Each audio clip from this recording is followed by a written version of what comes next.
أشهد أن محمد رسول الله.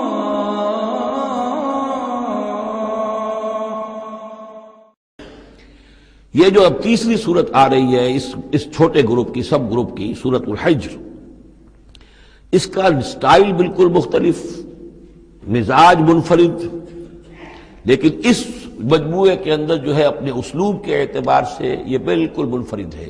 جیسے سورہ یونس سورہ ہود جوڑے کی شکل میں، سورہ یوسف منفرد، اگرچہ اس کا ایک جوڑا ہے اور وہ ہے دوسری جگہ پر سورہ طٰہٰ، وہ ہم جب پڑھیں گے تو وہاں اور بات واضح ہو جائے گی۔ دوسرا سب گروپ، اس میں یہ دو صورتیں تقریباً ایک مزاج کی، ایک ان کے درمیان جو ہے نسبت زوجیت سورہ رعد اور سورہ ابراہیم میں۔ تیسری صورت سورہ ہجر ہے۔ اب اس میں جو فرق ہے نوٹ کیجئے، سورہ رعد کے 6 رکوع ہیں اور 43 آیات ہیں، گویا کہ 7 آیات فی رکوع کا حساب بنتا ہے۔ سورہ ابراہیم کے 7 رکوع ہیں، 52 آیات ہیں، 7.5 آیت فی رکوع۔ سورہ ہجر کے 6 رکوع ہیں، 99 آیات ہیں، 16.5 آیات فی رکوع آپ کو ملیں گی۔ یہ اصل میں قرآن مجید میں مکی صورتوں میں آپ کو اسلوب کا یہ فرق نوٹ کر لینا چاہیے کہ جو ابتدائی صورتیں نازل ہوئی اس میں آیتیں چھوٹی چھوٹی، ردم بہت تیز، جیسے کہ پہاڑی نالے ہوتے ہیں، دریا ہوتے ہیں تو ان کا پاٹ بہت کم ہوتا ہے لیکن بہاؤ بہت تیز ہوتا ہے۔ دریائے کنہار جس نے بھی دیکھا ہے، دریائے سوات دیکھا ہے کالام میں یا کہیں اور، تو ان کی چوڑائی تو کچھ بھی نہیں ہوتی، بلکہ دریائے سندھ یہ پورا جو ہے، یہ شاہراہ ریشم جو ہے اس کے ساتھ دیکھیے تو نیچے معلوم ہوتا ہے چھوٹی سی کوئی لکیر پانی کی ہے، اس کے سوا کچھ بھی نہیں۔ لیکن جب وہی دریا آتے ہیں میدانوں میں تو اب آپ کو معلوم ہے دریائے سندھ جب دریا خاں کے پاس سے گزرتا ہے تو وہ 14 میل چوڑا بھی ہوا کرتا تھا، بارشوں کے زمانے میں 14 میل چوڑائی، اسی طریقے سے نیچے باولپور کے ایریا میں۔ تو یہ فرق ہے ان آیات کا۔ جو ابتدائی مکی صورتیں ہیں آیتیں چھوٹی چھوٹی، ان میں صوتی آہنگ بہت نمایاں، اس میں ایک موسیقی اور غنا کا پہلو بہت ہی واضح، اور اس میں جو ہے مضامین پھیل کر آتے ہیں، کھل کھل کر آتے ہیں، بڑی جو مضامین بہت گہرے ہوتے ہیں اور بہت پختہ ہوتے ہیں، احکمت آیات ہو۔ بعد میں جو صورتیں آئی ہیں مکی دور میں ہی ان مزاج بدلنا شروع ہوا، درمیانی دور میں کچھ اور آخری میں آ کر اب آیتیں بڑی بڑی ہیں، لمبی لمبی ہیں، اور یہ چیز جا کر پھر مدنی دور میں پھر انتہا کو پہنچ جاتی ہے۔ ایک ایک آیت، آیت الکرسی، آیت البر وہ ہم پڑھ چکے، آیت الدین، ایک آیت کتنی بڑی۔ پھر وہاں ظاہر بات ہے کہ وہ ردم بھی اتنا نمایاں نہیں رہتا جتنا کہ آپ سورہ قاف میں دیکھتے ہیں، سورۃ النجم میں دیکھتے ہیں، سورہ رحمان میں دیکھتے ہیں، سورہ واقعہ میں دیکھتے ہیں، سورہ ملک میں دیکھتے ہیں۔ یہ جو صورتیں ہیں آخری جو 2 گروپس کی ہیں، انہی کی طرح کی ایک صورت یہ سورہ ہجر ہے۔ اصل میں زمانہ نزول کے اعتبار سے یہ ابتدائی 4 سالوں کی صورت ہے۔ اب یہ کہ مصحف میں یہاں کیوں رکھی گئی ہے، اب میں بہت ہی جرأت کر کے ایک بات کہہ رہا ہوں، اللہ عالم، میں یہ سمجھتا ہوں کہ یہ جو کہ ان صورتوں کا یہ سلسلہ بہت طویل ہو گیا اور اس میں ایک طرح کی مونوٹنی سی پیدا ہو رہی ہے، مضامین جو ہیں تقریباً ایک ہی طرح کے دوہرا کر آ رہے ہیں، وہی ایک ان کا مطالبہ، معجزہ دکھاؤ، حصی کو نشانی دکھاؤ، اس کا جواب۔ تو رد و قدح جو ہے یہ تمام صورتیں جو ہم نے پڑھ لی ہیں 5 صورتیں، ان کے اندر مزاج ایک ہی ہے۔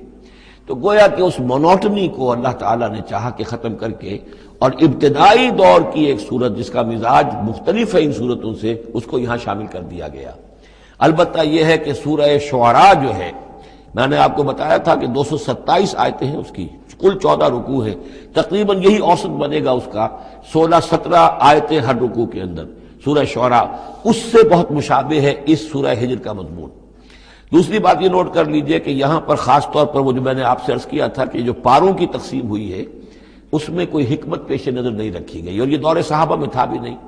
اب دیکھیے کہ سورہ ہجر کی صرف ایک آیت ہے کہ جو 13ویں پارے میں شامل ہے، اور اس کے بعد پوری سورت جو ہے ربما یود الذین کفروا، یہ پوری جو ہے دوسرے پارے 14ویں پارے کے اندر ہے۔ یہی سورت ہم دیکھ آئے ہیں سورہ ہود کے اندر۔ سورہ ہود کی صرف چند آیتیں ہیں کہ جو 11ویں پارے میں تھیں، جی ہاں، اس کی 5 آیتیں جو ہیں یہ 11ویں پارے میں اور باقی پوری سورت 12ویں پارے میں۔ تو پاروں کی تقسیم جو ہے یہ اصل میں وہ بعد کے زمانے میں کی گئی ہے، اور اس میں ان چیزوں کو مد نظر نہیں رکھا گیا، جبکہ منزلیں پوری صورتیں، 3 صورتیں، 5 صورتیں، 7 صورتیں، جیسے کہ میں آپ کو بتا چکا ہوں۔ مکی اور مدنی صورتوں کے گروپ ہے، پوری صورتیں۔ یہ گروپ جو ہیں ان کے اندر بھی اور منزلوں کے اندر بھی. منزلوں کا تذکرہ چونکہ دور صحابہ میں بھی پایا جاتا ہے، لیکن یہ کہ یہاں پر ہم دیکھتے ہیں کہ پاروں کے معاملے میں یہ چیز موجود نہیں ہے. اب اگرچہ ہمارے پاس ابھی کچھ 10 منٹ باقی ہیں آج، لیکن یا تو یہ کہ اب اس کو ہم کل استعمال کریں، ہم یہ ٹیپ تو ضائع تو نہیں کریں گے، تو یا آپ کہتے ہیں تو میں کچھ آیتیں جو ہے وہ سورہ حجر کی پڑھ لیتا ہوں. چلیں. بسم اللہ الرحمن الرحیم. الف لام را، یہ اس سلسلے کی آخری آیت سورت ہے. اب الف لام را، 5 سورتیں الف لام را سے اور ایک سورت الف لام میم را. تلک آیات الکتاب و قرآن مبین، یہ اللہ کی آیات، اللہ کی کتاب کی آیات ہیں اور قرآن مبین کی آیات ہیں. ربما یود الذین کفروا لو کانوا مسلمین، ایک وقت آئے گا کہ وہ لوگ کہ جنہوں نے کفر کیا تھا حسرت کے ساتھ کہیں گے کاش کہ ہم اسلام لے آتے.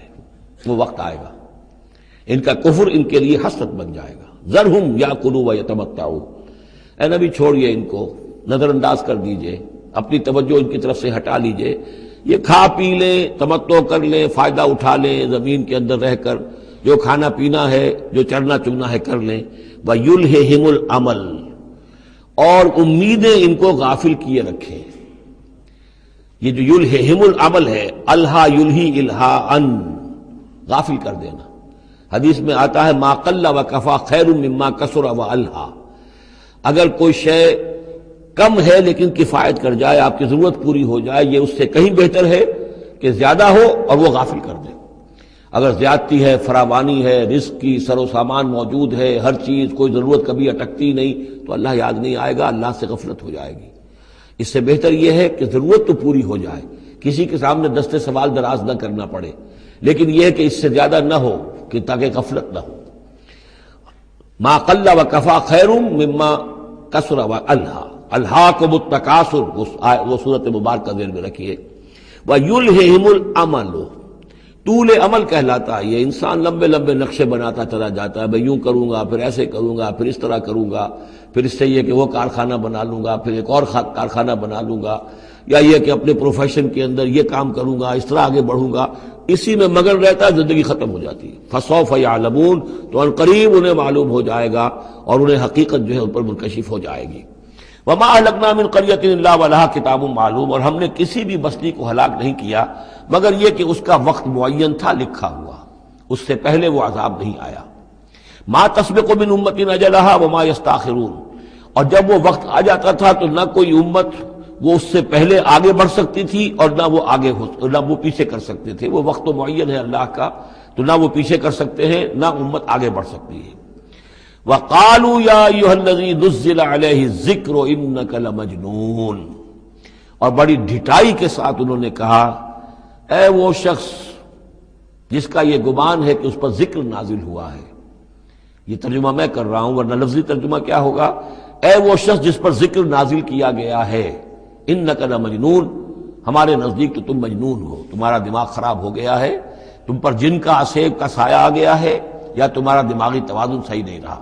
لہذا بامحاورہ ترجمہ ہوگا اے وہ شخص، قالوا یا ایھا الذی، اے وہ شخص جو یہ سمجھتا ہے، جس کو یہ زوم ہے، جس کا گمان ہے، نزل علیہ الذکر، کہ اس پر اللہ کی طرف سے الذکر نازل ہوا ہے، یاد دہانی نازل ہوئی ہے، انک لمجنون، ہمارے نزدیک تو تم دیوانے ہو گئے ہو.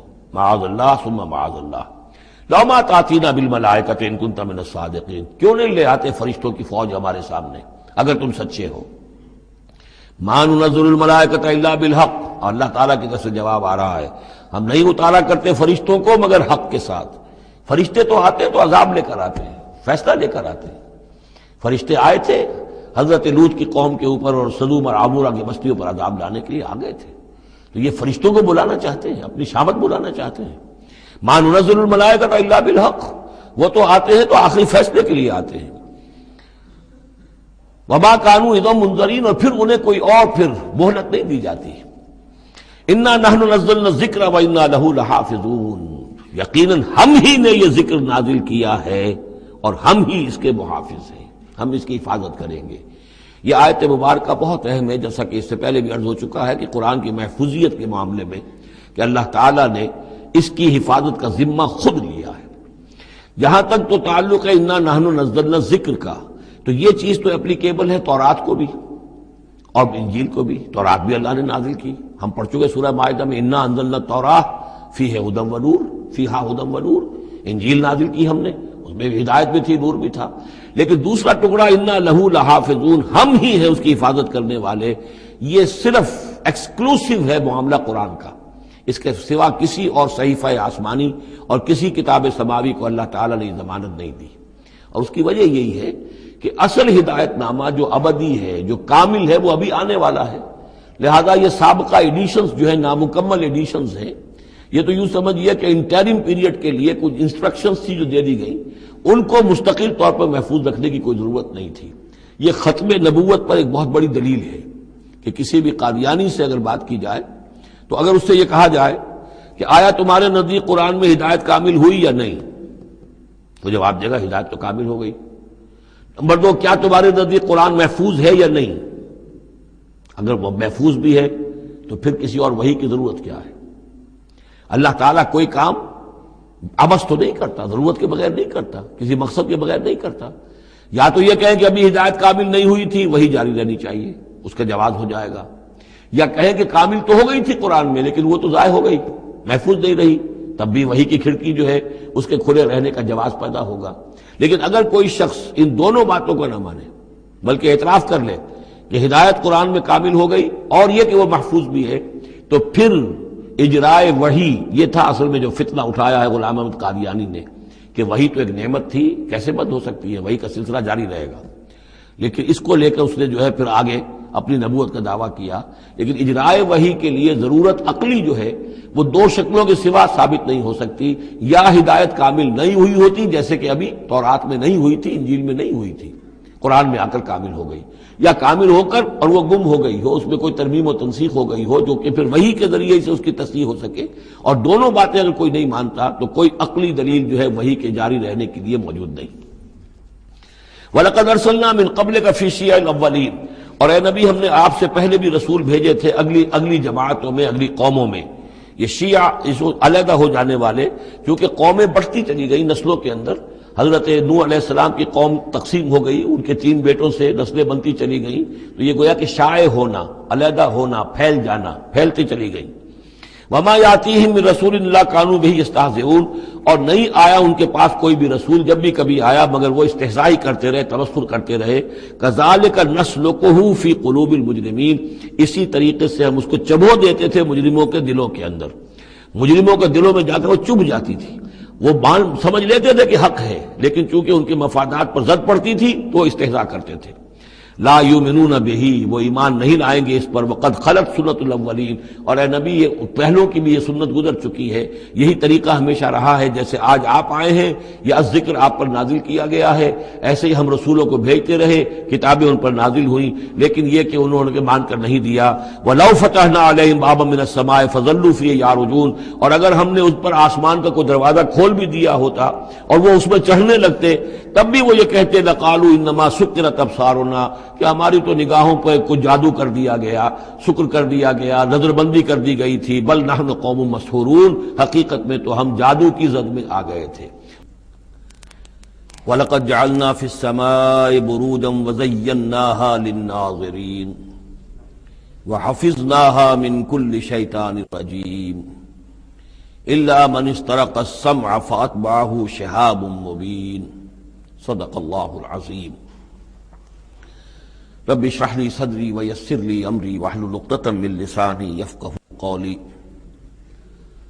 اللهم ربنا الهمنا رشدنا واعذنا من شرور انفسنا.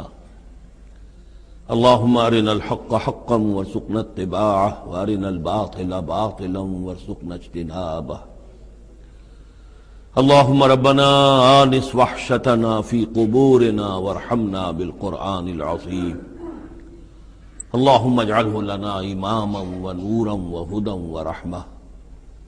اللهم ذكرنا منه ما نسينا وعلمنا منه ما جهلنا وارزقنا تلاوته آناء الليل وآناء النهار واجعله لنا حجة يا رب العالمين آمين.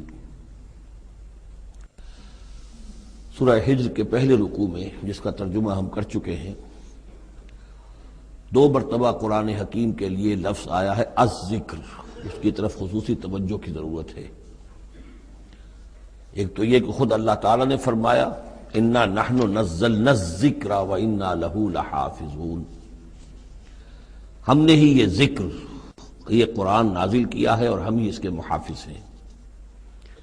اور ایک مرتبہ آیا ہے کہ جو آپ کے مخالفین تھے اور جو استہزاء کر رہے تھے، انہوں نے مذاق اڑاتے ہوئے کہا یا ایھا الذی نزل علیہ الذکر انک لمجنون، اے وہ شخص کہ جس کا گمان ہے ذکر نازل ہوا ہے، ہم تو سمجھتے ہیں کہ تمہارا دماغی توازن ٹھیک نہیں رہا، یا یہ کہ تم پر کسی آسیب کا سایہ آ گیا ہے۔ یہ مجنون کی وضاحت بھی سمجھ لیجئے، مجنون جن سے بھی بنا ہے۔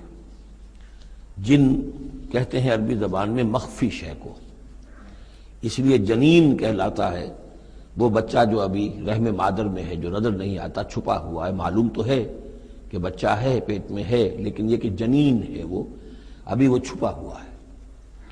اسی سے لفظ جنت بنا ہے۔ جنت جو ہے زمین کا وہ ٹکڑا ہے جس پر خوب درخت ہوں، پودے ہوں، گھاس ہو، تو زمین چھپی ہوئی ہو، زمین ڈھکی ہوئی ہے، زمین جو ہے نمایاں نہیں ہے۔ جنت وہ ہے۔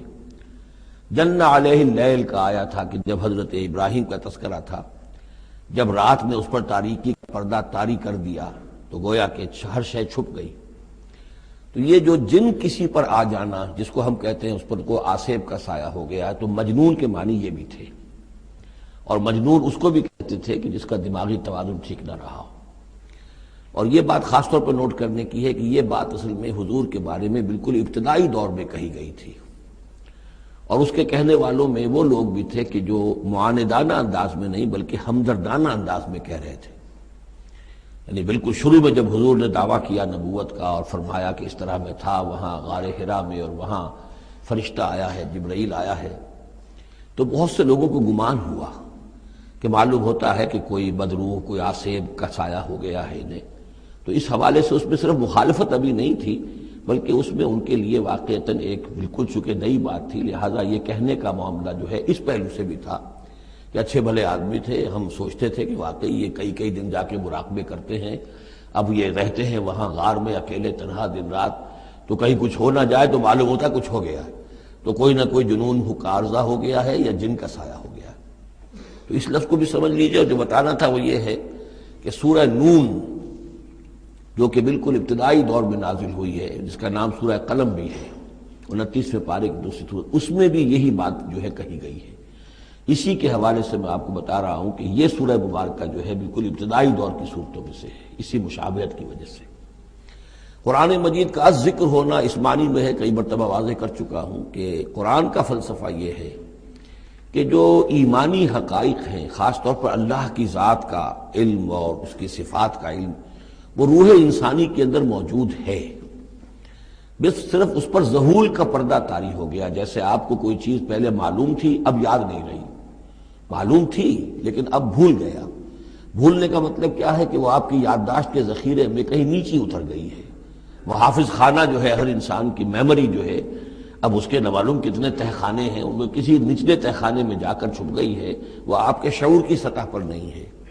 تو کوئی چیز جس کا اس سے تعلق ہو، وہ اگر سامنے آئے گی تو فوراً وہ چیز یاد آ جائے گی۔ ایک دوست سے سال ہا سال ہو گئے ملاقات نہیں، کبھی خیال بھی نہیں آیا، بھول گئے آپ اس کو، لیکن اچانک کبھی اس نے کوئی رومال آپ کو دیا تھا، کوئی قلم دیا تھا، آپ نے ٹرنک میں رکھا ہوا تھا، ٹرنک کھولا، وہ قلم یا رومال دکھائی دیا، فوراً دوست یاد آ گیا۔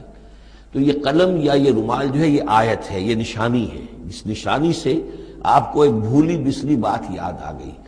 اسی طرح یہ آیات آفاقیہ، آیات انفسیہ، آیات قرآنیہ، یہ آیات ہیں، نشانیاں ہیں یاد دلانے کے لیے، تاکہ اللہ یاد آ جائے۔ حقیقت میں اللہ تعالیٰ کا علم اور اللہ کی معرفت سوئی ہوئی ڈورمنٹ پوزیشن میں، ڈورمنٹ کنڈیشن میں ہماری روح میں موجود ہے۔ تو الذکر، دی ریممبرنس یا دی ریمائنڈنگ، یہ اصل میں وہ چیزیں کہ جو روح انسانی کے اندر موجود ہیں، لیکن جن پر ظہور کے اور نسیان کے پردے پڑ گئے ہیں، ان پردوں کو ہٹا کر تازہ کرنا۔ وَلَقَدْ جَعَلْنَا فِي السَّمَاءِ بُرُوجًا، اور ہم نے آسمان میں برج بنائے۔ یہ بھی ابھی ہم نہیں کہہ سکتے کہ ان کی اصل حقیقت کیا ہے، یہ بھی آیات متشابہات میں سے شمار ہوں گے۔ وَزَيَّنَّاهَا لِلنَّاظِرِينَ، اور ہم نے اسے مزین کر دیا ہے آسمان کو اور برجوں کو دیکھنے والوں کے لیے، جو بھی ستارے نظر آتے ہیں، کیا رنگا رنگ نقشہ آسمان پر نظر آتا ہے۔ وَحَفِظْنَاهَا مِن كُلِّ شَيْطَانٍ رَجِيمٍ۔ البتہ اب یہ وہ بات ہے جو ایمان بالغیب کے حوالے سے ہمیں ماننی ہوگی کہ ان ستاروں کا ایک کام یہ بھی ہے کہ اللہ تعالیٰ نے ان کو گویا کہ پہرے کی جگہیں بنایا ہے، ہم نے حفاظت کی ہے ان کی ہر شیطان رجیم سے، جو بھی شیطان مردود ہے اس کی طرف سے حفاظت کا یہ سارا سامان ہے کہ جو آسمانوں میں کیا گیا ہے۔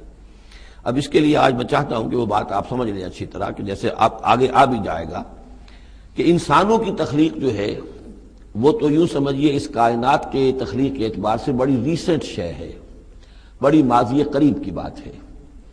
انسانوں سے بہت پہلے جنات پیدا کیے گئے تھے، جنات سے بہت پہلے ملائکہ پیدا کیے گئے تھے، اور انسانوں کی ارواح بھی اسی دور میں پیدا کی گئیں جبکہ یہ ملائکہ پیدا کیے گئے تھے۔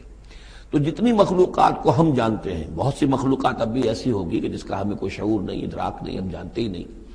جیسے ابھی ہمیں ریسنٹلی معلوم ہوا وائرس بھی کسی بلا کا نام ہے، اس سے کچھ پہلے ہمیں معلوم ہوا بیکٹیریا بھی کسی چیز کو کہتے ہیں، ورنہ یہ کہ ان چیزوں کا کوئی علم ہمیں نہیں تھا۔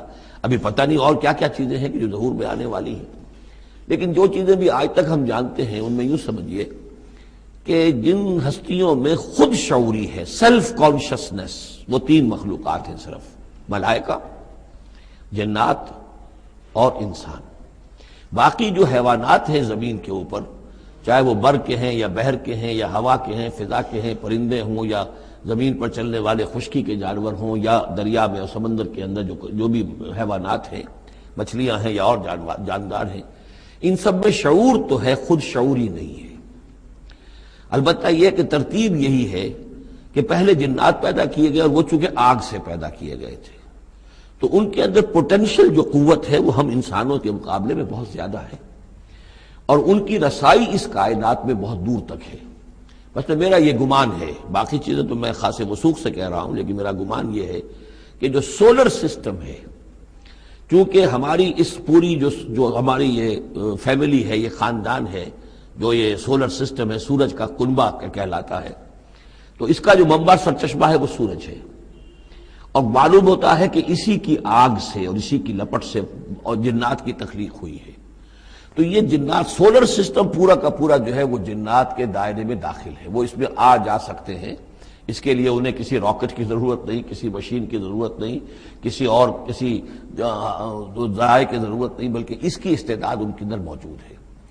یہ پھر اپنی اس استعداد سے فائدہ اٹھا کر اس سے آگے جب ملائکہ کے ذریعے سے کچھ احکام اترتے ہیں، آسمان سے اللہ تعالیٰ کی کوئی تدبیر ہے، ملائکہ کے حوالے کیے گئے ہیں، تو یہ پھر ان سے کچھ یہ چیزیں اچکنے کی کوشش کرتے ہیں تاکہ وہ جا کر انسانوں میں سے جو وہ عامل لوگ ہیں، کاہن لوگ ہیں، ان کو جا کے ان کو کچھ بتا دیں کہ اب یہ ہونے والا ہے۔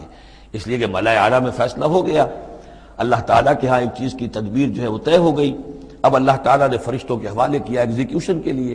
ایسے ہی ہے جیسے کہ پریزیڈنٹ ہاؤس سے تو ایک حکم جو ہے وہ جاری ہو گیا، اب اس کا اجرا ہوا ہے، اب کوئی ٹائپ کرے گا، ٹائپ کر کے اسے ڈسپیچ کرے گا، وہ پھر کسی جگہ پر پہنچے گا، پہنچتے وقت لگے گا۔ اگر وہ جو ٹائپسٹ ہے جس نے ٹائپ کیا ہے وہ ٹیلی فون کرتے کہ صاحب اب یہ حکم آنے والا ہے، وہ تو آ جائے گا، تو ظاہر بات ہے وہ حکم تو پہنچ گیا اس کو، اور اس کے حوالے سے وہ جس شخص کو اس نے یہ خبر دے دی ہے وہ اپنی دکان چمکا سکتا ہے کہ دیکھیے مجھے پہلے سے معلوم تھا کہ یہ حکم آنے والا ہے۔ تو اس کائناتی حکومت کے اندر یہ سلسلہ ہے جس کے لیے کہ پھر اللہ تعالیٰ نے اس سولر سسٹم سے آگے کی جو بھی یونیورس ہے اس میں، یہ میرا گمان ہے جو میں عرض کر رہا ہوں اللہ عالم، اس میں جنات کو آگے بڑھنے سے روکنے کے لیے ان ستاروں کے اندر وہ میزائلز نصب کر رکھے ہیں کہ جب بھی کوئی جنات میں سے ادھر آگے ٹریس پاس کرنے کی کوشش کرتا ہے تو اس پر وہ میزائل پھینکا جاتا ہے، جس کو ہم شہاب ثاقب کہتے ہیں۔ یہ ہے پورا نظام کہ جو یہاں ہمارے سامنے آ رہا ہے۔ تو اس کی یہ حقیقت بہت حد تک تو یوں سمجھیے کہ ایمان بالغیب، کل من عند ربنا، ہمارے رب کے طرف سے ہے، ہم اس پر ایمان رکھتے ہیں، لیکن اب کسی نہ کسی حد تک یہ چیزیں جو ہے، جو بھی ہماری سائنٹیفک اب جو ارتقاء ہو رہا ہے، ترقی ہو رہی ہے، اس کے ساتھ کچھ نہ کسی درجے میں کورابوریشن ہو جاتی ہے۔ وَحَفِظْنَاهَا مِن كُلِّ شَيْطَانٍ رَجِيمٍ، اور ہم نے حفاظت کر لی ہے ان آسمانوں کی ان شیاطین سے کہ جو مردود ہیں، إِلَّا مَنِ اسْتَرَقَ السَّمْعَ، سوائے اس کے کہ جو کوئی چرا کے لے بھاگا، مطلب یہ کہ فرشتہ نازل ہو رہا ہے اور فرشتے کے ساتھ احکام بھی ہیں، چونکہ یہ وہ نوری ہے، یہ ناری ہے، نور اور نار کے درمیان فاصلہ بہت تھوڑا ہے، بہت قرب ہے، لہذا اس کی بدولت اسی وجہ سے یہ جن تھا جو تھا عزازیل، لیکن فرشتوں کے ساتھ اس کا اٹھنا بیٹھنا تھا، انہی میں شامل تھا، اسی لیے ان کی جو آپس میں جو ان کا قرب ہے اس کی وجہ سے فرشتوں سے کوئی اچک لیتے ہیں۔ الا من استرق السمع، اگر کسی نے کوئی چیز سن لی اور سن کر وہ بھاگا، فاتبعہ شہاب مبین، تو اس کے پیچھے اس کا پیچھا کرتا ہے ایک انگارہ چمکتا ہوا۔ یہ مثائلز ہیں کہ جو اللہ تعالیٰ نے نصب کیے ہوئے ہیں۔ والارض مددناہا، اور زمین کو ہم نے پھیلا دیا جیسے بستر پھیلایا جاتا ہے، والقینا فیہا رواسیا، اور اس میں ہم نے لنگر ڈال دیے۔ یہ پہاڑ جو ہے قرآن مجید بار بار کہتا ہے کہ زمین کا جو سٹیبلائزنگ ایفیکٹ ہے ان پہاڑوں کا زمین کی حرکت کے دوران۔ فَأَنبَتْنَا فِيهَا مِن كُلِّ شَيْءٍ مَوْزُونٍ، اور اس میں ہم نے اگا دی ہر شے جو کہ بہت ہی اندازے سے ہے، یعنی یہ کہ جو بھی کوئی ایک شے بھی اگر ایک حد سے آگے بڑھ جائے تو وہ باقی ساری چیزوں کو ختم کر دے گی۔ بعض ایسی مچھلیاں ہیں کہ اگر ان کی جو ریپروڈکٹیو صلاحیت ہے، جتنے ان کے انڈے ہوتے ہیں وہ سب انڈے جو ہے وہ مچھلیاں بن جائیں تو چند ہی سال کے اندر یہ زمین جو ہے اس سے کئی گنا حجم جو ہے وہ ایک مچھلی کی اولاد سے اور ایک مچھلی کی نسل سے وجود میں آ جائے گا۔ تو ایک کنٹرول کیا ہوا اللہ نے ہر شے کے اوپر، تمام چیزیں جو ہیں وہ ایک اندازے کے مطابق، ایک وزن کے ساتھ، ایک اندازے کے ساتھ اس دنیا میں چل رہی ہیں۔ من کل شیء موزون، ہر چیز جو ہے وہ ایک اندازے اور وزن کے مطابق ہے۔ وجعلنا لکم فیہا معاش، اور ہم نے اس میں تمہارے لیے طرح طرح کے معاش کے سلسلے پیدا کر دیے۔ ومن لستم لہ برازقین، اور ہم تو ان کو بھی روزی کا سامان دیتے ہیں جن کو تم رزق نہیں دیتے۔ ایک تو یہ ہے کہ تمہارے پاس گھوڑا بندھا ہوا ہے، تمہیں فکر رہتی ہے چارہ اس کو دینا ہے، کچھ نہ کچھ دانہ ڈالنا ہے، لیکن کتنی مخلوقات ہماری ہے کہ تم نہیں ہو اس کو رزق دینے والے، ہم رزق پہنچا رہے ہیں۔ وَإِن مِّن شَيْءٍ إِلَّا عِندَنَا خَزَائِنُهُ، اور نہیں ہے کوئی شے مگر یہ کہ ہمارے پاس تو اس کے خزائن ہیں، لا متناہی، ہماری ریسورسز جو ہیں وہ یہ کہ لمیٹڈ نہیں ہے، لیکن وَمَا نُنَزِّلُهُ إِلَّا بِقَدَرٍ معلوم، ہم نہیں نازل کرتے اس میں سے مگر ایک اندازے کے مطابق کہ جو طے شدہ ہے۔ یعنی یہ کہ سٹور تو بہت بڑا ہے، لیکن یہ کہ سٹور سے جو ایشو ہوتا ہے اللہ تعالیٰ کے ہاں ہر چیز کا، تو اس کا ایشو ہونا جو ہے وہ اندازے کے مطابق ہے، ایک حساب کتاب کے ساتھ ہے، ورنہ جیسا کہ میں نے کہا کیوس ہو جائے۔ وَأَرْسَلْنَا الرِّيَاحَ لَوَاقِحَ، اور ہم نے بھیج دی ہوائیں، ہم بھیج دیتے ہیں ہوائیں جو بوجھل ہوتی ہیں یا بوجھل کرنے والی ہوتی ہیں۔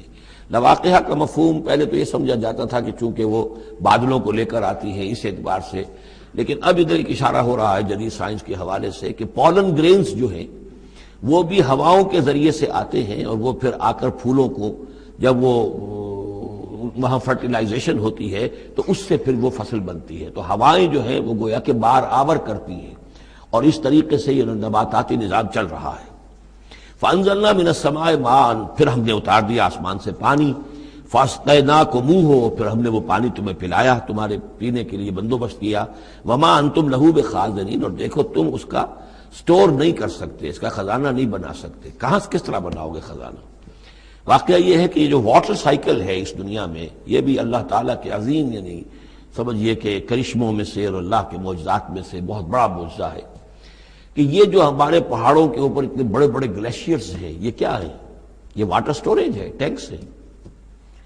یہیں سے تو پانی ہے جو آ رہا ہے نیچے، وہ پگھل رہا ہے سب دھوپ سے، اور پھر وہ ندی نالوں سے ہو کے دریاؤں میں آیا، اور دریاؤں سے ہوتا ہوا زیر زمین سوتوں میں سے بھی گزر رہا ہے۔ وہ آپ نے کہیں پمپ سے نکال لیا، کہیں کنواں کھود لیا، پھر وہ پانی سارا کا سارا سمندروں کے اندر پہنچ گیا، ڈرین ہو گیا، پھر سمندر سے اب یہاں پر وہ ہو رہا ہے کہ دھوپ کی تمادت سے اب اس کی وہ بخارات بن رہے ہیں، اور وہ بخارات اوپر جا رہے ہیں، پھر وہ واپس جا رہا ہے، پھر وہ جو اوور ہیڈ ٹینکس ہیں وہ پھر جو ہے ریپلینش ہو رہے ہیں، وہ ساری جو کمی ہو گئی تھی پھر نئی برف پڑ گئی ہے، نیا سٹور۔ یہ جو نظام ہے اللہ کا، اور یہ واٹر سائیکل سے ہی زندگی قائم ہے۔ مبدأ حیات پانی ہے، مادہ تخلیق حیوانات کا، جو اس دنیا کے حیوانات ہیں ان کا مادہ تخلیق مٹی ہے، مادہ تخلیق جنات کا آگ ہے، مادہ تخلیق انسانی ارواح اور ملائکہ کا نور ہے، لیکن مبدأ حیات جو ہے، حیات انسانی جو ہے یہاں پر، یا حیات حیوانی جو زمین کی ہے، اس پلینٹ کے اوپر جو زندگی ہے، اس کا مبدأ پانی ہے، اس حیات کا۔ تو اب یہ پانی کا سائیکل ہے جو چل رہا ہے. وما انتم لہو بخازنین، تم اس پانی کا کتنا خزانہ کر سکتے ہو، کتنا سٹور کر سکتے ہو، کس طرح کا نظام چلا سکتے ہو، کتنے بڑے پیمانے پر یہ واٹر سائیکل جو ہے اللہ تعالیٰ نے اس دنیا کے اندر چلایا ہوا ہے. وَإِنَّا لَنَحْنُ نُحْيِي وَنُمِيتُ، اور یہ یقیناً ہم ہی ہیں جو باقی بھی رکھتے ہیں اور موت بھی وارد کرتے ہیں، زندہ بھی رکھتے ہیں اور موت بھی وارد کرتے ہیں. وَنَحْنُ الْوَارِثُونَ، اور پھر ہم ہی وارث ہوں گے. ہر شے ختم ہو جائے گی، کسی کی کوئی ملکیت نہیں رہے گی، ساری کی ساری چیزیں پھر ہماری ہی کائنات ہے، ہماری ہی ملکیت ہے. وَلَقَدْ عَلِمْنَا الْمُسْتَقْدِمِينَ مِنْكُمْ وَلَقَدْ عَلِمْنَا الْمُسْتَأْخِرِينَ، ہمارے علم میں سے ہے کون لوگ تم میں سے آگے بڑھیں گے. اب دیکھیے چونکہ ابتدائی زمانے کی صورت ہے یہ، اب کون لوگ ہوں گے جو آگے بڑھ کر قرآن کو سینے سے لگائیں گے، کون لوگ ہوں گے جو محمد کی دعوت پر لبیک کہیں گے. یعنی جو ہم پڑھ چکے ہیں سورہ توبہ میں، السابقون الاولون من المہاجرین والانصار والذین اتبعوہم باحسان، یہ کون لوگ ہوں گے ہمیں معلوم ہے. ہم تو پہلے سے جانتے ہیں کہ ابو بکر ایک لمحے کی دیر نہیں لگائے گا، ہمیں معلوم ہے کہ عثمان کو ایک کچھ زیادہ وقت نہیں لگے گا، ہمیں معلوم ہے کہ ابو بکر کی تبلیغ سے یہ طلحہ اور زبیر اور عبد الرحمن ابن عوف اور سعید ابن زید اور یہ سب لوگ جو ہے ایمان لے آئیں گے، اور ہمیں یہ بھی معلوم ہے کون پیچھے رہ جائے گا، وہ بھی ہمیں معلوم ہے. وَلَقَدْ عَلِمْنَا الْمُسْتَقْدِمِينَ مِنْكُمْ وَلَقَدْ عَلِمْنَا الْمُسْتَأْخِرِينَ وَإِنَّ رَبَّكَ هُوَ يَحْشُرُهُمْ، اور پھر آپ کا رب ان سب کو جمع کرے گا. انہ حکیم علیم، یقیناً وہ کمال حکمت والا اور علم رکھنے والا ہے. اب جو اگلا رکوع آ رہا ہے سورہ مبارکہ کا، یہ اس اعتبار سے بڑا اہم ہے کہ اس میں تخلیق انسانی کے ضمن میں ایک بڑی ثقیل اصطلاح استعمال ہوئی ہے، اور یہ ثقیل اصطلاح 3 مرتبہ آئی ہے. اب ظاہر بات ہے کہ قرآن مجید جو ہے اگر اس طرح کی کوئی شکل اختیار کرتا ہے تو کوئی نہ کوئی حکمت اور ضرورت اس کی پشت پر ہوتی ہے. وَلَقَدْ خَلَقْنَا الْإِنسَانَ مِنْ صَلْصَالٍ مِّنْ حَمَإٍ مَّسْنُونٍ، اور یقیناً ہم نے انسان کو بنایا ہے اس مٹی سے جو سنی ہوئی تھی گارے کی اور پھر سوکھ کر کھنکنے لگی. حَمَإٍ مَّسْنُون، سنا ہوا گارا جس میں سے بدبو بھی اٹھ رہی ہو. دیکھیے یہ جو انسان کے مادہ تخلیق کے ضمن میں قرآن میں الفاظ آئے ہیں اب ان کو گنتے جائیے. نمبر 1 تراب، مٹی سے بنایا انسان کو. مٹی میں پانی مل گیا، گارا بن گیا، تو اس کو کہتے ہیں تین، من تین. خلقتنی من نار وخلقتہ من تین، یہ سورہ اعراف میں ہم پڑھائے ہیں. ابلیس نے کہا تھا کہ مجھے تو نے بنایا آگ سے اور اس کو بنایا آدم کو گارے سے، اور اب چاہتا اور مجھے حکم دے رہا ہے کہ میں اس کے سامنے جھکوں، میں تو اس کے سامنے نہیں جھک سکتا. تین کے بعد آیا تین لازب، گارا پڑا رہے تو وہ جب اس کے اندر پھر کچھ چپچپاہٹ پیدا ہو جاتی ہے، اور یہ پرانے زمانے میں ہوتا تھا. اب تو میں سمجھتا ہوں کہ جدید نسل کو تو ان چیزوں کا علم ہی نہیں ہے. کچے گھر بنتے تھے تو انہیں لیپتے تھے، پوتتے تھے، گارا بناتے تھے، تغاری ہوتی تھی، پھر مٹی کے اندر تھوڑی سی توڑی ڈال دیتے تھے. کوئی آرگینک میٹر ڈالیں گے تو فرمنٹیشن ہوگی، فرمنٹیشن ہوگی تو لیس سا اٹھے گا. ورنہ یہ کہ گارا جو ہے اگر اس گارے سے اگر پلسٹر کریں گے تو وہ پھٹ جائے گا. لیکن جب وہ گارا ذرا سن جاتا ہے، اس میں لیس پیدا ہو جاتا ہے، تو پھر اب جب اس کے ساتھ لیپتے تھے دیواروں کو، میں نے تو اپنے بچپن میں یہ سب دیکھا ہے، ایسے گھروں میں ہم رہے بھی ہیں کہ جن میں یہی فرش بھی اسی طریقے سے لیپے ہوئے ہوتے تھے اور دیواریں بھی ہوتی تھی. تو یہ کہ پھر اس کے اندر وہ ایک لیس سا پیدا ہو جاتا ہے فرمنٹیشن سے، وہ تین لازم ہے. اس سے اگلی سٹیج یہ ہے کہ اب وہ سڑنے لگے. یہ یعنی فرمنٹیشن اتنی پہنچ گئی کہ اس میں ہے حَمَإٍ مَّسْنُون، سنا ہوا گارا. پھر اگر کسی وجہ سے وہ خشک ہو جائے تو اب وہ کھنکنے لگتا ہے. جیسے کہ کبھی آپ نے دیکھا ہوگا ساحل کے قریب یا کسی دلدلی علاقے میں پپڑی اوپر آ جاتی ہے، جیسے زمین کے اوپر جو ہے پپڑی سی ہوتی ہے، اس پر آپ چلتے ہیں تو وہ کر کر ٹوٹتی ہے، کھنکنے والی مٹی بن جاتی ہے. وہ سنا ہوا گارا خشک ہو کر کھنکنے لگتا ہے.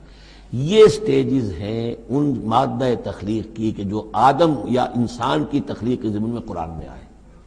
حالانکہ ایک لفظ بھی کفایت کر سکتا تھا، مٹی سے بنایا، تین سے بنایا، گارے سے بنایا، پھر تین لازم سے بنایا، پھر حَمَإٍ مَّسْنُون سے بنایا، من صلصال کالفخار سے بنایا، اور صلصال من حَمَإٍ مَّسْنُون، پھر صلصال کالفخار آخری سٹیج ہے. وہ ایسے بجنے لگا جیسے کہ اب یہ جو ہے وہ آئے گا سورہ رحمان میں. تو اس سے یقیناً کورابریشن ہو رہی ہے کہ جو بھی ایوولوشن کا جو بھی نظریہ آیا ہے، اب اس میں اس کو بھول جائیے کہ اللہ تعالیٰ نے اسپیشل کریشن انسان کی اور باقی حیوانات ہو سکتا ہے اس ایوولوشن کے ذریعے سے پیدا کیے ہوں. اس وقت بحث جو ہے کریشن آف مین کے بارے میں نہیں کر رہا ہوں، لیکن یہ کہ سائنس نے بھی ایک تو یہ بات بتائی کہ یہ ساری حیات حیواناتی جو بھی زمین پر ہے یہ مٹی سے بنی ہے. گویا کہ متفق گردید رائے بو علی بارائے من، قرآن اور سائنس متفق ہو گئے.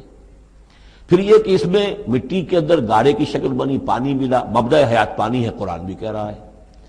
پھر یہ کہ وہ ساحلی علاقوں پر دلدل بنی، اور دلدل کے اندر پھر وہ فرمنٹیشن وہاں ہوئی، اور اسی میں پھر جب وہ دراڑیں سی پڑ جاتی ہیں سمندر کے قریب دلدلی علاقے میں، تو وہاں سے ان کا کہنا ہے کہ حیات کا آغاز ہوا، الجی یا امیبا، حیواناتی حیات، اور یا یہ کہ نباتاتی حیات کا۔ تو یہ چیزیں جو ہیں یہ سٹیجز تقریباً اسی کے ساتھ، یہ تمام الفاظ جو ہیں قرآن کے جو استعمال کر رہا ہے ان کے ساتھ کسی حد تک اس کا ایک ربط اور تعلق قائم ہوتا ہے۔ اور ہم نے بنایا انسان کو اس مٹی سے جو سڑنے کے بعد، اس گارے سے کہ جو سڑنے کے بعد سنا ہوا گارا پھر وہ کھنکنے لگا تھا سوکھ کر۔ والجان خلقناہ من قبل، اور جنات کو ہم نے پیدا کیا تھا پہلے، من نار السموم، لو کی آگ سے۔ اب یہ سموم سے مراد کیا ہے؟ بعد سموم آپ نے سنا ہوگا، وہ تیز لو جو آیا کرتی تھی، صحراؤں میں آتی ہے، آگ جھلک دینے والی گرم ہوا۔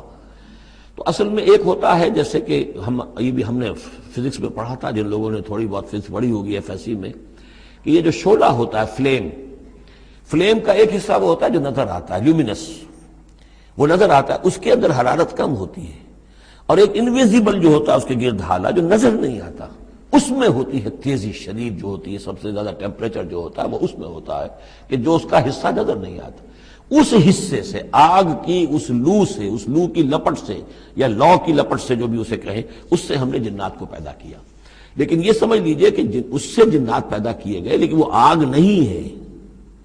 ہم مٹی سے پیدا کیے گئے لیکن مٹی نہیں ہے۔ اب ایک یہ کہ قلب ماہیت ہو چکی ہے، ہمارا جو یہ پروٹوپلازم ہے، جو ہمارے ٹیشوز ہیں، باڈی ٹیشوز، وہ مٹی تو نہیں ہے، اگرچہ سورس مٹی ہے، بنے مٹی سے ہیں، لیکن اب مٹی نہیں ہے۔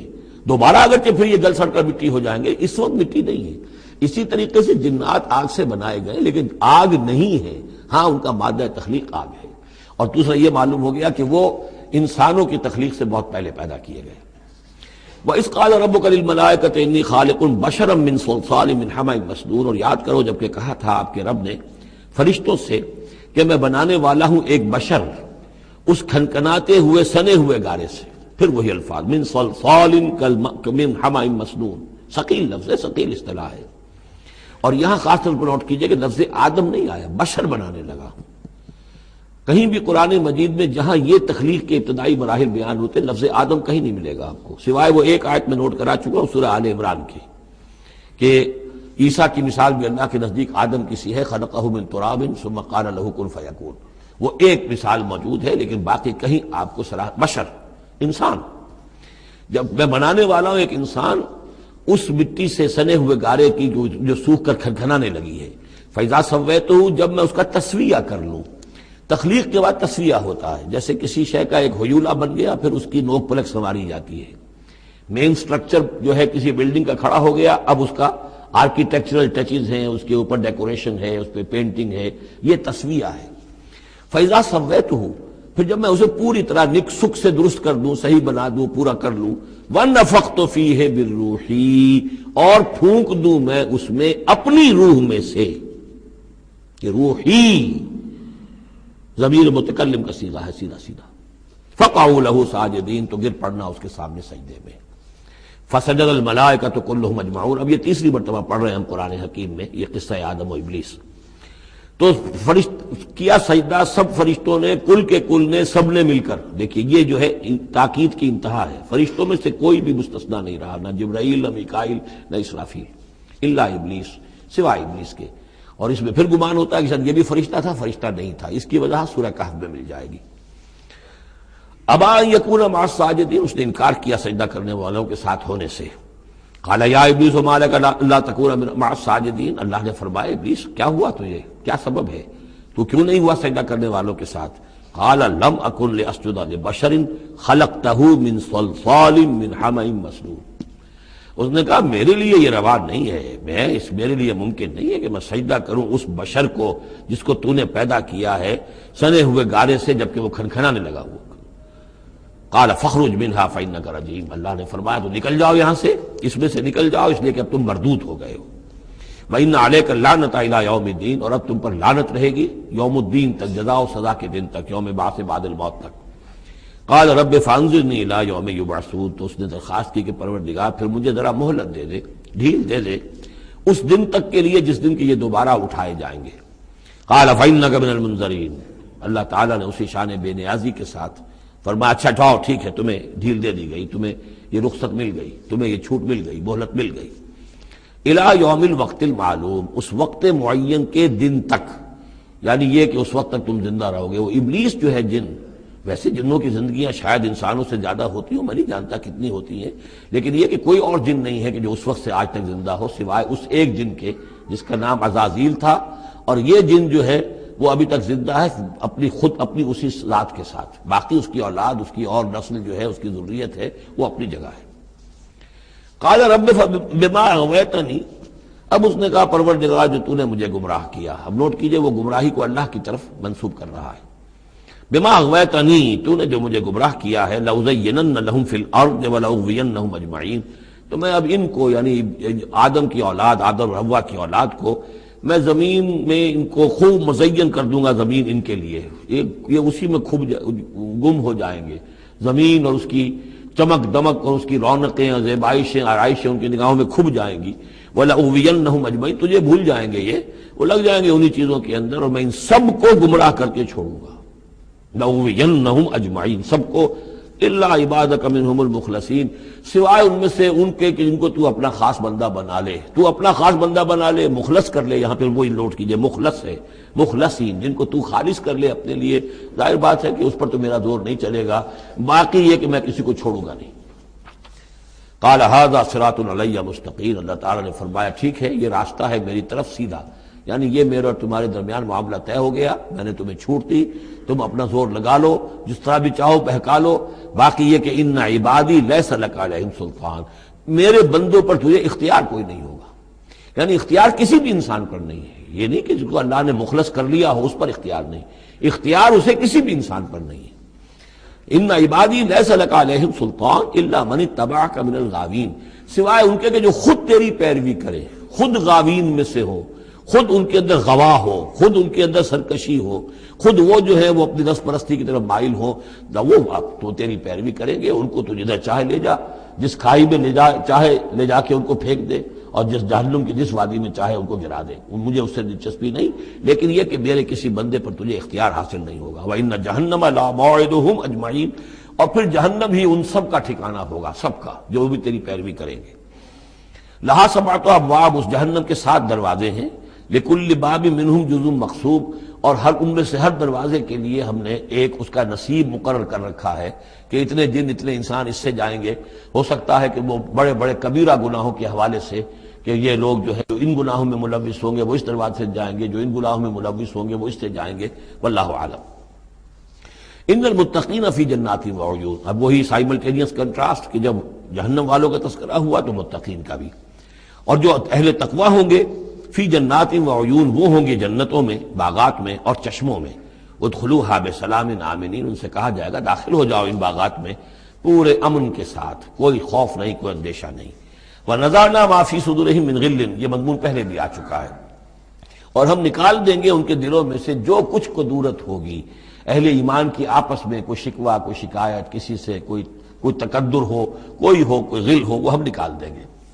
علی سرر متقابلین، وہ بیٹھے ہوئے ہوں گے تختوں کے اوپر ایک دوسرے کے آمنے سامنے۔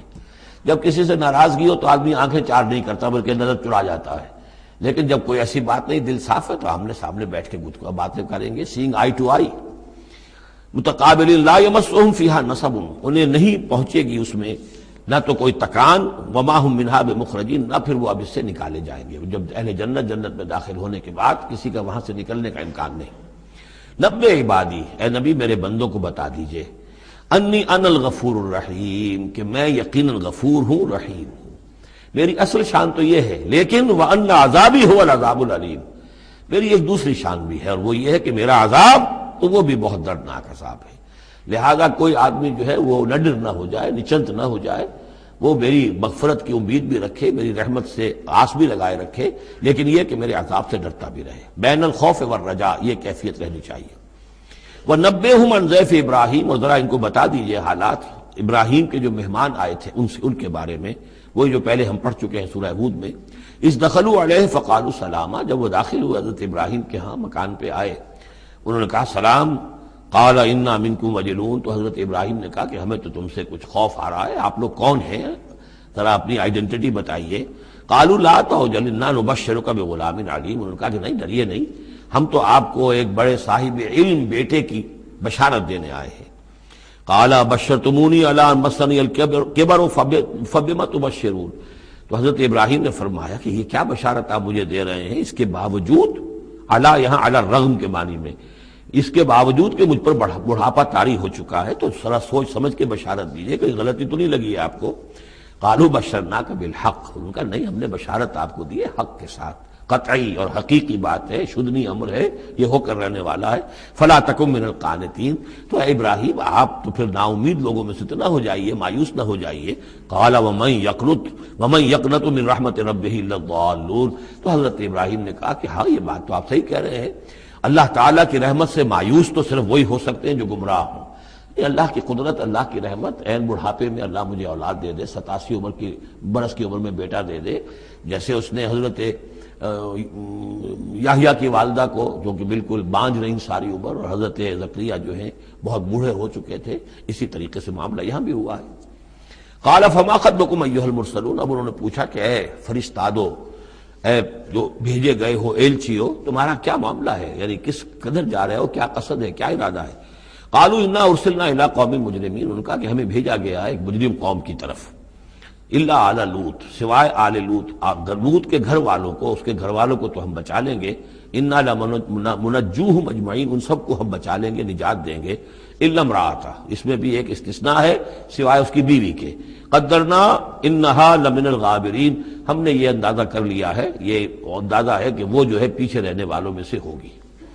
قالوا بل جئناک بما فلما جاء آل لوط المرسلون، تو جب یہ لوط کے گھر پہنچے یہ فرشتادے بھیجے ہوئے اللہ کی طرف سے ایلچی جو آئے تھے، قال انکم قوم منکرون، وہی بات حضرت لوط نے فرمائی کہ آپ لوگ کچھ اجنبی سے لوگ ہیں، میں آپ کو جانتا نہیں، آپ کون لوگ ہیں، کہاں سے تشریف لائے ہیں۔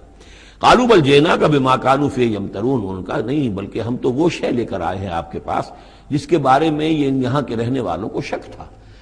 آپ جب کہتے تھے کہ اگر تم باز نہیں آؤ گے، ان خبیث فعل کو نہیں ترک کرو گے، شرک سے باز نہیں آؤ گے تو تم پر اللہ کا عذاب آئے گا، یہ اس میں شک کرتے تھے، مذاق اڑاتے تھے، اب وہ شے ہم لے کر آئے ہیں۔ وَأَتَيْنَاكَ بِالْحَقِّ وَإِنَّا لَصَادِقُونَ، اب ہم اللہ تعالیٰ کے آخری فیصلے کے ساتھ، قطعی اور شدنی فیصلے کے ساتھ آئے ہیں، اور ہم سچے ہیں، جو بات ہم کہہ رہے ہیں وہ درست ہے۔ فَأَسْرِ بِأَهْلِكَ بِقِطْعٍ مِّنَ اللَّيْلِ، تو آپ اپنے گھر والوں کو لے کر نکل جائیے رات کے ایک حصے میں، کہ ابھی رات باقی ہو، صبح ہونے سے پہلے پہلے نکل جائیے، وَاتَّبِعْ أَدْبَارَهُمْ، اور آپ بھی ان کے پیچھے پیچھے جائیے، وَلَا يَلْتَفِتْ مِنْكُمْ أَحَدٌ، اور کوئی آپ میں سے پیچھے مڑ کر اب دیکھے نہیں، یعنی کوئی دوستی، کوئی یاد آ رہی ہو، کوئی تعلقات اب جو ہے وہ ستا رہے ہوں دل کو۔ وَامْضُوا حَيْثَ تُؤْمَرُونَ، اور اب چلے جائیے وہاں جہاں آپ کو حکم ہوا ہے۔ وَقَضَيْنَا إِلَيْهِ، اور یہ بات ہم نے اس کو بتا دی، یہ فیصلہ ہم نے کنوے کر دیا اسے، ذالک الامر، یہ فیصلہ، ان دابر ہؤلاء مقطوع مصبحین، کہ ان لوگوں کی جڑ صبح ہوتے ہی کاٹ دی جائے گی، یعنی یہ کہ اس پوری قوم کو تہس نہس کر دیا جائے گا، دونوں شہر جو ہیں نسیہ منسیہ کر دیے جائیں گے، یہاں کوئی ایک متنفس بھی نہیں بچے گا۔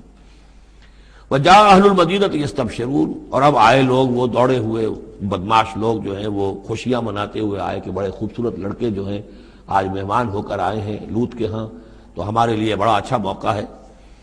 قال ان هؤلاء ضیفی فلا تفضحون، حضرت لوط نے ان سے کہا یہ دیکھو میرے مہمان ہیں، مجھے رسوا نہ کرو، واتقوا اللہ ولا تحزون، اللہ کا تقوی اختیار کرو اور میری بے آبروئی مت کرو۔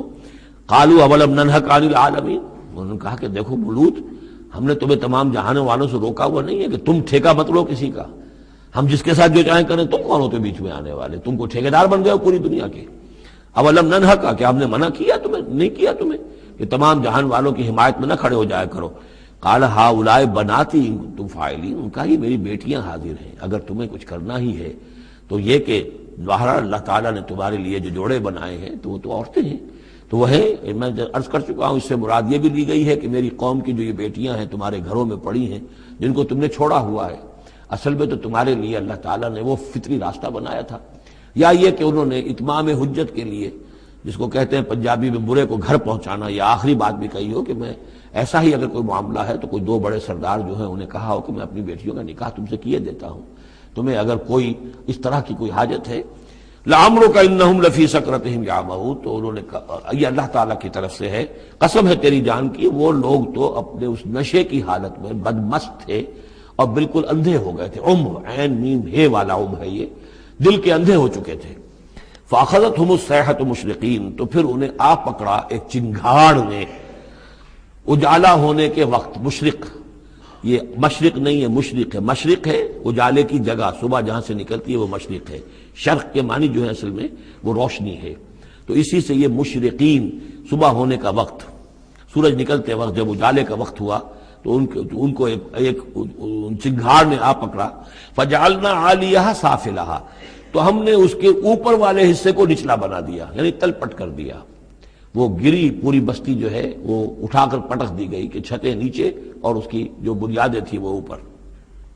وَأَمْطَرْنَا عَلَيْهِمْ حِجَارَةً مِّن سِجِّيلٍ، اور پھر ہم نے ان پر بارش برسائی، سجیل، مٹی کے کنکروں کی بارش. ان فی ذلک لآیات للمتوسمین، یقیناً اس میں نشانیاں ہیں ان لوگوں کے لیے جو حق کے متلاشی ہوتے ہیں. یہ جو اسم کا لفظ ہے الف سین میم، اور الف جو ہے اس میں در حقیقت جو اصل اس کا حروف اصلیہ میں سے نہیں ہے، سین میم ہے اصل. یہ ہوتے علامت، اسم کے معنی بھی علامت ہے. یہ میرا نام ہے، یہ آپ کا نام ہے، یہ علامت ہے کہ جس سے میرے نام سے آپ پہچانتے ہیں.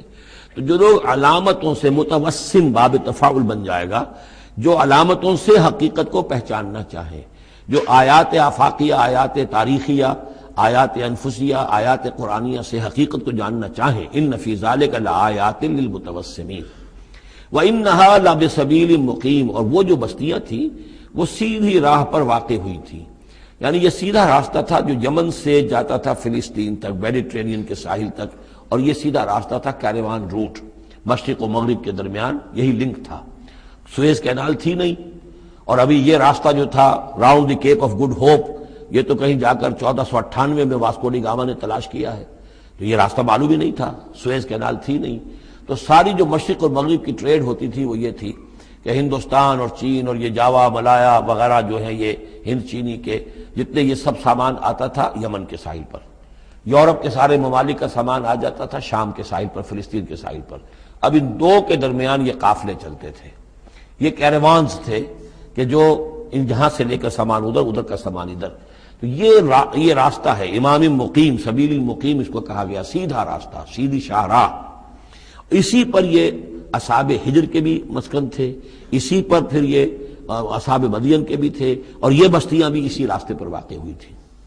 ان فی ذلک لآیۃ للمؤمنین، یقیناً اس میں نشانی ہے اہل ایمان کے لیے. وان کان اصحاب الایکۃ لظالمین، اسی طریقے سے جو بن والے تھے، مدین والے، وہ بھی بہت ظالم تھے. یہ ایکا کا لفظ بھی ان کے لیے آیا ہے، یہ مدین والے. فانتقمنا منہ، یہاں پہ صرف تذکرہ ہو رہا ہے. یہاں تذکرہ آپ نے دیکھا کہ صرف حضرت لوط علیہ السلام کا ہوا ہے اس انباء الرسل کے انداز میں. باقی حضرت ابراہیم کا تذکرہ ہو گیا ہے، وہ وہی ہے قصص النبیین کے انداز میں. باقی یہاں پہ جو تذکرے ہو رہے ہیں یہ بھی صرف ذکر ہے، یہ انباء الرسل کا ذکر ہے کہ جیسے حضرت شعیب، لیکن شعیب کا نام نہیں یہاں آیا، بلکہ یہ کہ صرف یہ کہ مدین والے. فانتقمنا منہم، ان سے بھی ہم نے انتقام لیا. وَإِنَّهُمَا لَبِإِمَامٍ مُبِينٍ، اور یقیناً وہ بھی، یہ دونوں جو بستیاں ہیں کھلے راستے پر واقع ہوئی ہیں، وہی راستہ جو میں نے ابھی آپ کو بتایا ہے. وَلَقَدْ كَذَّبَ أَصْحَابُ الْحِجْرِ الْمُرْسَلِينَ، اصحاب الحجر یہ قوم سمود کا دوسرا نام ہے. وہ علاقہ جو ہے جہاں یہ قوم سمود آباد تھی اس کو علاقے کو حجر بھی کہتے ہیں. جیسے کہ وہ علاقہ جہاں قوم عاد آباد تھی اسے احقاف کہتے ہیں. اس علاقے کا نام احقاف تھا، قوم کا نام عاد تھا، جو رسول بھیجے گئے وہ ہود تھے. اس علاقے کا نام حجر ہے، قوم کا نام سمود ہے، جو رسول بھیجے گئے وہ حضرت صالح تھے علیہ الصلوۃ والسلام. وَلَقَدْ كَذَّبَ أَصْحَابُ الْحِجْرِ الْمُرْسَلِينَ، اسی طرح ہجر والوں لوگوں نے بھی، اس علاقے کے لوگوں نے بھی جھٹلایا بھیجے ہوں کو، رسولوں کو. ان میں سے بہت سے نبی ہوں گے، پھر بعد میں اللہ نے آخری جو ہے حضرت صالح علیہ السلام کو بھیجا رسول کی حیثیت سے. وَآتَيْنَاهُمْ آیَاتِنَا، انہیں ہم نے اپنی آیات دیں. ان کو تو خاص طور پر جو ہے وہ اتنی حصی نشانی دکھائی گئی. ایک وہ جو اونٹنی کا معاملہ، حضرت صالح کی اونٹنی کا معجزہ. فَكَانُوا عَنْهَا مُعْرِضِينَ، لیکن وہ ان سے منہ ہی پھیرتے رہے، اعراض ہی کرتے رہے. وَكَانُوا يَنْحِتُونَ مِنَ الْجِبَالِ بُيُوتًا آمِنِينَ، اور وہ پہاڑوں کو تراش کر اپنے لیے بڑے امن والے گھر بناتے تھے. یہ گھر آج بھی موجود ہیں. میں خود بھی ایک مرتبہ گیا ہوں اور دیکھ کر آیا اس پورے علاقے کو۔ فاخذتهم الصیحۃ مصبحین، تو انہیں بھی آ پکڑا ایک چنگھاڑ نے صبح کے وقت۔ فما اغنی عنہم ما كانوا یکسبون، تو کچھ نہ کام آ سکا ان کے وہ ساری کمائی جو انہوں نے کی تھی، جو کچھ انہوں نے مال اسباب جمع کیا تھا، عذاب الہی سے بچانے میں کچھ بھی مفید ثابت نہ ہوا۔ تو اس سورہ مبارکہ میں گویا کہ حضرت شعیب کا نام لیے بغیر ان کا ذکر آ گیا، حضرت صالح کا نام لیے بغیر ان کا ذکر آ گیا، حضرت لوط کا ذکر جو ہے وہ نام کے ساتھ آیا۔ تو تین تو ہیں وہ انباء الرسل میں سے، اور ایک حضرت ابراہیم علیہ السلام کا ذکر، وہ اسی انداز میں جس انداز میں کہ سورہ ہود میں اس سے پہلے آ چکا ہے۔ اب جو آخری 15 آیات ہیں اس سورہ مبارکہ کی وہ بڑی اہم ہیں دعوت دین کے اعتبار سے، اور جس حالت میں کہ اس وقت محمد رسول اللہ صلی اللہ علیہ وسلم تھے، اور اس سے بھی آپ کو معلوم ہو جائے گا کہ یہ خاص اس دور میں نازل ہوئی ہے جبکہ حضور کی دعوت جو ہے ابھی ابتدائی مراحل میں تھی، اور ابھی آپ کو پہلے تو آپ کی دعوت کا دور تھا کہ آپ پرسن ٹو پرسن دعوت دے رہے تھے، علل اعلان اس معنی میں نہیں، ڈنکے کی چوٹ نہیں، بلکہ جن سے تعلق تھا، جن سے دوستی تھی، جن سے پرانی واقفیت تھی، جسے آپ کہیں گے کہ پرسن ٹو پرسن جو ہے دعوت چل رہی تھی۔ اگرچہ کوئی دور بھی حضور کی دعوت میں انڈر گراؤنڈ دور کا نہیں آیا ہے، خفیہ دعوت ایک دن کے لیے بھی نہیں۔ بعض لوگ اس دور میں بعض تحریکیں ایسی ہیں کہ جو اس کو خفیہ سے تعبیر کرتے ہیں کہ انڈر گراؤنڈ موومنٹ تھی، تو یہ غلط ہے۔ انڈر گراؤنڈ دعوت کا حضور کی دعوت میں سیرت میں ایک دن بھی نہیں ہے۔ البتہ یہ ضرور ہے کہ جیسے ایک نیچرل ایک تدریج ہوتی ہے، اس کے اندر ایک ترقی ہوتی ہے کسی معاملے کے اندر، پہلے آپ نے ذاتی جن سے تعلقات تھے، حضرت ابوبکر بہت پرانے دوست تھے، ان سے سب سے پہلے ان سے بات کی ہے، گھر میں حضرت خدیجہ جو آپ کی اہلیہ تھی ان سے بات کی، حضرت علی ہیں جو چچا زاد بھائی ہیں بلکہ زیر تربیت ہیں، زیر کفالت ہیں، ان سے بات کی ہے، اپنا جو غلام تھا جسے آزاد کر کے منہ بولا بیٹا بنایا ہوا ہے اس سے بات کی، اس طریقے سے پرسن ٹو پرسن۔ لیکن پھر یہ کہ تقریباً 3 سال کے بعد پھر آپ کو حکم ہوا کہ اب آپ ڈنکے کی چوٹ علل اعلان دعوت شروع، وہ آیت اس سورت مبارک میں آ رہی ہے۔ وما خلقنا السماوات والارض وما بینہما الا بالحق، اور ہم نے نہیں بنایا، تخلیق فرمایا آسمانوں کو اور زمین کو اور جو کچھ ان کے مابین ہے مگر حق کے ساتھ۔ پرپز فل کریشن ہے یہ پرپز لیس نہیں ہے، ایٹ رینڈم نہیں ہے، یہ کوئی کھلندرے کا کھیل نہیں ہے جیسے کہ ہندو مائتھولوجی میں ہے، رام کی لیلا ہے، جیسے کوئی بچہ ہے کھیلتا ہے۔ اب بچے کے کھیلنے میں کوئی حکمت تھوڑا ہی ہوتی، اس نے ایک کھلونا اٹھایا اور پٹخ دیا، پھر کوئی دوسرا اٹھایا پھر پٹخ دیا، پھر پہلا اٹھا لیا، اب اس میں کوئی حکمت تو نہیں ہے۔ اسی طریقے سے رام جی جو ہے کھیل رہے ہیں، جس کو چاہتے ہیں تخت سے اٹھا کر زمین پہ پٹخ دیتے ہیں، جس کو چاہتے ہیں وہ جو تیلی اس کو اٹھا کے وہ راجا بنا دیتے ہیں، تو یہ کھیل ہے رام کا، رام کی لیلا ہے یہ، تو یہ تصور اسلام میں نہیں ہے۔ یہ کائنات کی تخلیق بالحق ہے۔ ربنا ما خلقت ھذا باطلا سبحانک فقنا عذاب النار، تیری ذات اس سے بہت اعلیٰ اور عرفہ ہے، پاک ہے کہ تیرے بارے میں یہ گمان کیا جائے کہ تو نے یہ کائنات ایسے ہی بنا دی کھیلنے کے لیے، اور یہ کوئی آپ تیرا مشغلہ ہے، نہیں۔ وما خلقنا السماوات والارض وما بینہما الا بالحق وان الساعۃ لآتیۃ، اس حق کا فیصلہ یہ ہے، اس حق کا منطقی نتیجہ یہ ہے کہ قیامت آ کر رہے، اس لیے کہ باقی تمام چیزیں تو انسانوں کے لیے پیدا کی گئی ہیں، ان کی ساری توجہ یہی ہو جائے گی انسان کاہے کے لیے پیدا کیا گیا، اور خاص طور پر انسان میں جو اخلاقی حص رکھی گئی ہے، by very nature, by his very nature he knows this is good this is evil, یہ جو اس کے اندر ایک شعور ہے، ایک تمیز ہے، یہ ایول ہے یہ گڈ ہے، یہ اچھا ہے یہ برا ہے۔ اب اس کا نتیجہ کیا نکل رہا ہے؟ یہاں تو الٹے نتیجے نکلتے ہیں، بہت سے اچھے لوگ جو ہیں انہیں فاقے آ رہے ہوتے ہیں، اور بہت بدماش جو ہیں وہ یہاں پہ عیش کر رہے ہوتے ہیں۔ تو یقیناً کوئی اور زندگی ہونی چاہیے، اور یقیناً کوئی دن ہونا چاہیے کہ جس میں بھرپور حساب کتاب ہو جائے، نیکوکاروں کا حساب کتاب ہو جائے، اور پھر ان کی زندگی ایسی ہو کہ بھرپور صلہ انہیں ان کا مل سکے، اور بدکاروں کی بدکاریوں کا حساب کتاب ہو جائے، اور پھر ایسی زندگی ہو، ایسا نظام ہو کہ انہیں پوری سزا مل سکے۔ تو یہ گویا کہ حق کا تقاضا ہے۔ وما خلقنا السماوات والارض وما بینہما الا بالحق وان الساعۃ لآتیۃ، قیامت آ کر رہے گی۔ فاصفح الصفح الجمیل، تو اے نبی آپ ذرا ابھی خوبصورتی کے ساتھ درگزر سے کام لیجئے، یعنی یہ کہ یہ مجرم کہیں بھاگ کے نہیں چلے جائیں گے، ہماری پکڑ سے نکل نہیں جائیں گے، قیامت آئے گی، ایک کیفر کردار کو پہنچ جائیں گے۔ ابھی آپ ذرا تحمل کیجئے، صبر سے کام لیجئے۔ فاصفح الصفح الجمیل، ابھی ہماری مرضی اس میں ہے کہ ہم ان کی رسی دراز کریں، یہ جو کچھ کہہ رہے ہیں برداشت کر لیجئے، سن لیجئے، سنا انسنا کر دیجئے، یہ جو آپ صبر کریں گے اس سے آپ کے درجات بلند ہوتے چلے جائیں گے. لیکن فوری طور پر آپ کے دل میں اگر یہ خیال پیدا ہونے بھی لگے بربنائے طبع بشری کے انہیں سزا ملنی چاہیے، یہ بدبخت مجھے کیا کہہ گیا، ابھی یہ مجھے پاگل کہہ گیا اور یہ مجھے جو ہے ساحر کہہ گیا یا مسحور کہہ گیا، نہیں. فصفح الصفح الجمیل، ابھی ذرا آپ خوبصورتی کے ساتھ چشم پوشی کیجئے، نظر انداز کیجئے. ان ربک هو الخلاق العلیم، یقیناً آپ کا رب جو ہے وہ وہی ہے جو پیدا کرنے والا ہے، خلاق ہے، اور ظاہر بات ہے جس نے پیدا کیا ہے وہ جانتا بھی ہے. سورہ ملک میں ہم پڑھیں گے الا یعلم من خلق وهو اللطیف الخبیر، کیا اسی کے علم میں نہیں ہوگا جس نے پیدا کیا ہے؟ وہ تو جانتا ہر شے کو. اب یہ گھڑی جس نے بنائی ہے اسے تو معلوم ہے اس میں کون کون سا پرزہ ہے، کہاں کہاں ہے، اس کے اپنے ہاتھ کا اس کے اندر جو ہے ٹکایا گیا ہے. میں واقف نہیں ہوں اس کے اندر کیا کچھ ہے، لیکن گھڑی کا بنانے والا تو جانتا ہے. الا یعلم من خلق، کیا وہی نہ جانے گا جس نے پیدا کیا؟ وهو الخلاق العلیم، وہ تو خلاق اور علیم ہے. وَلَقَدْ آتَيْنَاكَ سَبْعًا مِنَ الْمَثَانِي، دل جوئی کے لیے حضور سے فرمایا اور ہم نے آپ کو دی ہیں وہ 7 آیتیں جو آپ کا وظیفہ ہیں، دوہرا دوہرا کر پڑھتے رہا کیجئے، دوہرا دوہرا کر پڑھتے رہا کیجئے. اس پر تقریباً اجماع ہے امت کا کہ اس سے مراد ہے سورہ فاتحہ. 7 آیتیں جو بار بار پڑھی جاتی ہیں. اب آپ دیکھیے کہ ہر شخص جو نماز پڑھتا ہے دن میں کتنی مرتبہ سورہ فاتحہ پڑھ رہا ہے، ہر نماز میں کتنی مرتبہ پڑھ رہا ہے، دوہرا دوہرا کر. یہ جو ہے جیسا کہ ہم نے جب سورہ فاتحہ پڑھ رہے تھے، من لم یقرأ بفاتحۃ الکتاب لا صلاۃ لمن لم یقرأ بفاتحہ، اس کی نماز ہی نہیں ہے، نماز کا جزو لازم ہے. بلکہ قسمت الصلاۃ بینی و بین عبدی نصفین والی حدیث میں نے آپ کو سنائی، حدیث قدسی، تو وہ تو اصل الصلاۃ ہے ہی سورہ فاتحہ. والقرآن العظیم، اور یہی بڑا قرآن ہے. یعنی یہ اپنی اہمیت کے اعتبار سے، اپنی فضیلت کے اعتبار سے خود اپنی جگہ پر سورہ فاتحہ ایک قرآن عظیم کا درجہ رکھتی ہے. اسی لیے اس کو اساس القرآن بھی کہا، اس کو کافیہ بھی کہا، شافیہ بھی کہا گیا، یہ ام القرآن بھی ہے. وَلَقَدْ آتَيْنَاكَ، اے نبی ہم نے اتنی بڑی بڑی دولتیں آپ کو دی ہیں. یہ کیوں گنایا جا رہا ہے یہ ذرا آگے آپ کو معلوم ہو جائے گا. کیونکہ بہرحال حضور کو یہ احساس ہوتا تھا یا نہیں ہوتا تھا، دیکھنے والوں کو تو احساس ہوتا تھا. ابو جہل مالدار ہے، ولید بن مغیرہ اتنا بڑا چودھری ہے، یہ محمد تو یتیم تھے، کوئی بال دولت ان کے پاس نہیں، کوئی ان کی حیثیت نہیں. ہاں کچھ عرصے سے کچھ کھا پی بھی رہے ہیں تو وہ بیوی کا مال ہے، اپنا تو نہیں ہے.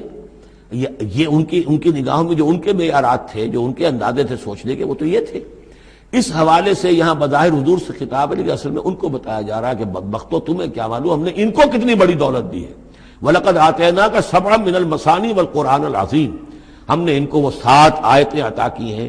ایک حدیث کے مطابق جیسی آیت نہ قرآن میں اتری کوئی اور اس کے مثل، اور نہ تورات میں نہ انجیل میں. یہ سورہ فاتحہ ہے. وَلَقَدْ آتَيْنَاكَ سَبْعًا مِنَ الْمَثَانِي وَالْقُرْآنِ الْعَظِيمِ وَلَا تَمُدَّنَّ عَيْنَيْكَ إِلَىٰ مَا مَتَّعْنَا بِهِ أَزْوَاجًا مِّنْهُمْ، تو اے نبی آپ کی نگاہیں نہ اٹھیں اس ساز و سامان کی طرف جو ہم نے ان کو عطا کیا ہے. ابو جہل کو اگر دے رکھا ہے، ولید بن مغیرہ کو دے رکھا ہے، اور بڑے سرداروں کو دے رکھا ہے، ان کی جائیدادیں ہیں. ولید بن مغیرہ کے باغات طائف میں بھی ہیں، اس کی جائیداد طائف میں بھی ہے، مکے میں بھی ہے. آپ کی نگاہ ادھر اٹھے ہی نہ. پر کاہ کے برابر، جیسا کہ ایک حدیث میں آتا ہے کہ دنیا مافیہا کی حیثیت اگر اللہ کی نگاہ میں ایک مچھر کے پر کے برابر بھی ہوتی تو اللہ کسی کافر کو ایک گھونٹ پانی بھی اس دنیا سے نہ دیتا. جو اللہ کا ماننے والا اور جاننے والا، اللہ کو جاننے والا ہو، تو اس کی نگاہ میں تو پھر اس دنیا و مافیہا کی وہی وقت ہونی چاہیے. وہ متاثر نہ ہو یہاں کی چمک دمک سے، آپ کی نگاہ اٹھے ہی نہ. لا تمدن عینیک الی ما متعنا بہ ازواجا منہم، ان کو جو ہم نے دے رکھا ہے ساز و سامان اور زیبائش اور آرائش جو ہے، آپ کی نگاہیں ادھر نہ اٹھے. ولا تحزن علیہم، اور اب دیکھیے ان کے اوپر جو بھی اب عذاب آئے گا یا جس عذاب کے مستحق ہو رہے ہیں، آپ اس پر غم بھی نہ کھائیے. ٹھیک ہے یہ آپ کا کنبہ ہے، قبیلہ ہے، اب ابو لہب آپ کا چچا بھی ہے، لیکن یہ کہ آپ غم نہ کیجئے. آپ وَاخْفِضْ جَنَاحَكَ لِلْمُؤْمِنِينَ، اور آپ اپنے کندھوں اور بازوؤں کو ذرا جھکا کر رکھیے اہل ایمان کے لیے.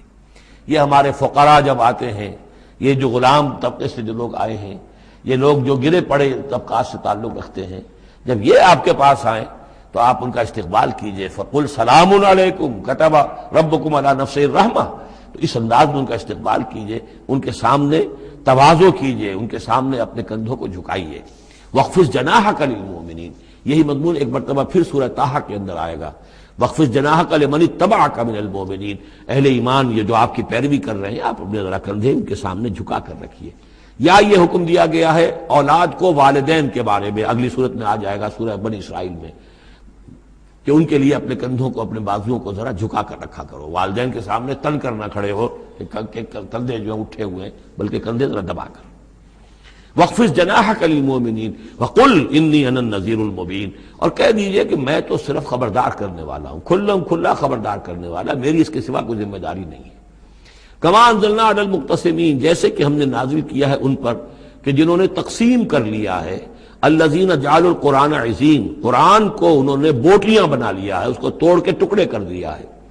اب اس کے اندر دو رائے ہیں، ایک تو یہ کہ اس قرآن سے مراد یہی قرآن ہے، اور مذاق اڑایا کرتے تھے لوگ، یہ جو بھی تھے ابو جہل اور اس کے ساتھی، بھائی فلاں سورت تو میری ہے، وہ تمہیں لے جاؤں گا، وہ فلاں سورت جو محمد کہتا ہے وہ تم لے جانا، وغیرہ وغیرہ، آپس میں وہ تقسیم کرتے تھے ہنسی مذاق میں۔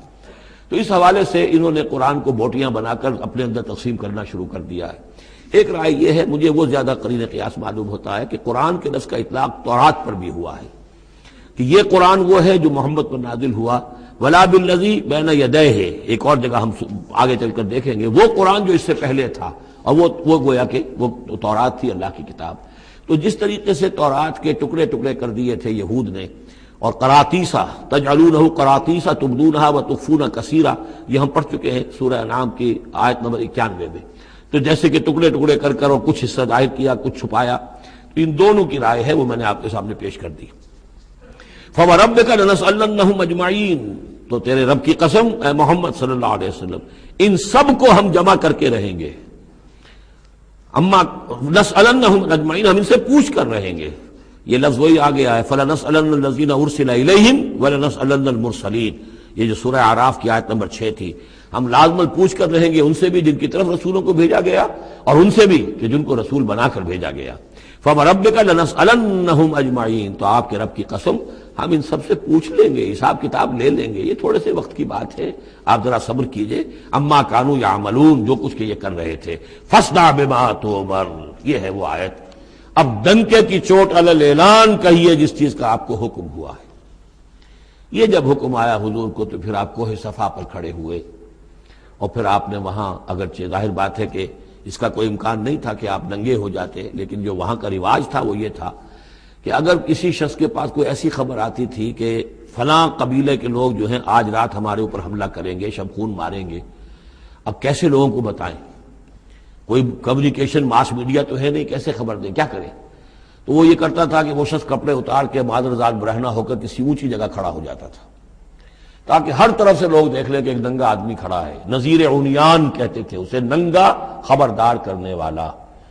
اب جہاں تک اس کی آواز جا رہی ہے، آواز لگاتا تھا وا صباحا، ہائے وہ صبح جو آنا چاہتی ہے، آیا چاہتی ہے، اس لیے کہ صبح کے وقت ہوتے تھے حملے، یہ جس کو آج کل آپ کہتے ہیں small hours of the morning, وہ بہت غفلت کا وقت ہوتا ہے آدمی کا، صبح رات کے 2-3 بجے جو ہے ٹھنڈی ٹھنڈی نیند آئی ہوتی ہے، اس وقت وہ آتے تھے، حملہ کرتے تھے، لوٹ مار کرتے تھے، قتل کرتے تھے اور بھاگ جاتے تھے۔ تو وا صباح، ہائے وہ صبح جو آیا چاہتی ہے۔ تو اب لوگ دوڑتے تھے کہ بھائی کہاں کی خبر آئی ہے، کون ہے، کون سا قبیلہ ہے، کس کے بارے میں اطلاع ہے، اطلاع صحیح ہے غلط ہے۔ تو یہ ان کا رواج تھا۔ تو حضور نے یہ کیا، صرف ایک چیز اس میں سے نکال دی، ننگے ہونے کا سوال نہیں تھا معاذ اللہ، لیکن آپ بھی کھڑے ہو گئے کوہ صفا پر، وا صباحا کا نعرہ لگایا۔ اب لوگ آئے، دوڑے، کوئی خبر دی ہے، محمد دینا چاہتے ہیں، کوئی بات ہے، بڑی اہم کوئی بات ہے۔ وہاں آپ نے پھر اپنی دعوت پیش کی۔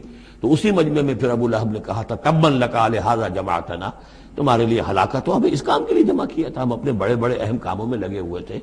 وہ مہاجن تھا، کہیں مہاجنی سود اپنا لین دین کا حساب کر رہا ہوگا بیٹھا ہوا، میں وہ سب چھوڑ کر آیا ہوں کہ کوئی خاص اہم بات تم نے بتانی ہے، لیکن تم نے یہ کیا کیا؟ تو یہ ہے وہ واقعہ، اور اس سے معلوم ہو جاتا ہے کہ یہ سورہ مبارکہ جو ہے اسی دور کی، ابتدائی دور کی ہے۔ فاصدع بما تؤمر واعرض عن المشرکین، تو اب ڈنکے کی چوٹ کہیے اب جو کہ آپ کو حکم دیا گیا ہے، اور ان مشرکوں سے اعراض کیجئے، پرواہ نہ کیجئے ان کی۔ انا کفیناک المستہزئین، یہ جو استہزاء کرنے والے ہیں، تمسخر اڑانے والے ہیں، ہم آپ کی طرف سے ان کے لیے کافی ہو رہیں گے، ان کی کوئی مخالفت آپ کا کچھ بال بیکا نہیں کر سکے گی۔ الذین یجعلون مع اللہ الہا آخر، جو اللہ کے ساتھ ساتھ اور بھی الہ گھڑے بیٹھے ہوئے ہیں، فسوف یعلمون، تو عنقریب انہیں معلوم ہو جائے گا کہ اصل حقیقت کیا ہے اور وہ کس طرح کی گمراہیوں میں پڑے ہوئے تھے۔ اب وہ آیت آ گئی جس کا کئی مرتبہ میں حوالہ دے چکا ہوں، اور سورہ انعام میں خاص طور پر وَلَقَدْ نَعْلَمُ، اے نبی ہمیں خوب معلوم ہے، اَنَّكَ يَضِيقُ صَدْرُكَ بِمَا يَقُولُونَ، کہ جو کچھ یہ لوگ کہہ رہے ہیں اس سے آپ کا سینہ بھجتا ہے۔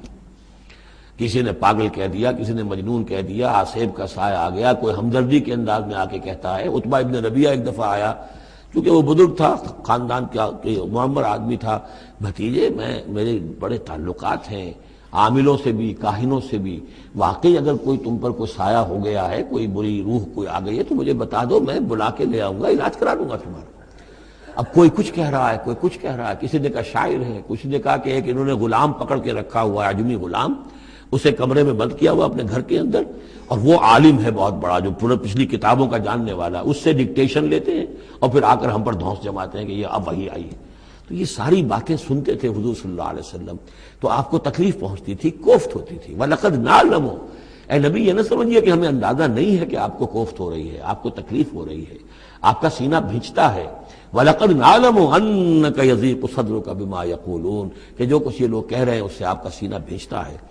فَسَبِّحْ بِحَمْدِ رَبِّكَ، بس اپنے رب کے حمد میں اور تسبیح میں لگے رہیے، تسبیح کیجئے اپنے رب کی حمد کے ساتھ، اسی سے آپ کے دل کو سکون ہوگا، اطمینان ہوگا، اسی سے یہ کہ آپ کے لیے استقامت اور صبر کے راستے جو ہیں وہ کھلتے چلے جائیں گے۔ وَقُم مِّنَ السَّاجِدِينَ، اور سجدہ کرنے والوں میں ہو جائیے، آپ سجدہ کیجئے، تسبیح کیجئے، حمد کیجئے، اپنے رب کے ساتھ تعلق مع اللہ ہے کہ جو ان تمام سختیوں کو آپ کے لیے آسان کر دے گا۔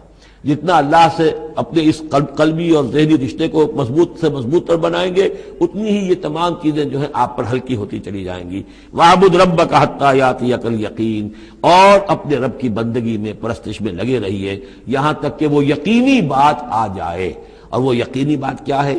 جو یقینی شے ہے، شدنی ہے، موت، یعنی یہ کہ تا دم آخر دم فارغ مباش، اندری رہ میں تراش و میں خراش، آخری وقت تک اس بندگی میں اپنے لگے رہیے، جو بھی آخری موت جب تک آ جائے، یا موت سے مراد یہ بھی ہو سکتا ہے یقین سے، یقینی بات اللہ کی مدد آ جائے، اللہ کی طرف سے غلبہ حاصل ہو جائے اور اللہ تعالیٰ کی نصرت آ جائے، اللہ کا فیصلہ آ جائے، لیکن عام طور پر گمان یہی ہے کہ اس سے مراد موت ہے۔ وَاعْبُدْ رَبَّكَ حَتَّىٰ يَأْتِيَكَ الْيَقِينُ، اور اپنے رب کی بندگی اور پرستش میں لگے رہیے یہاں تک کہ وہ یقینی شے وقوع پذیر ہو جائے۔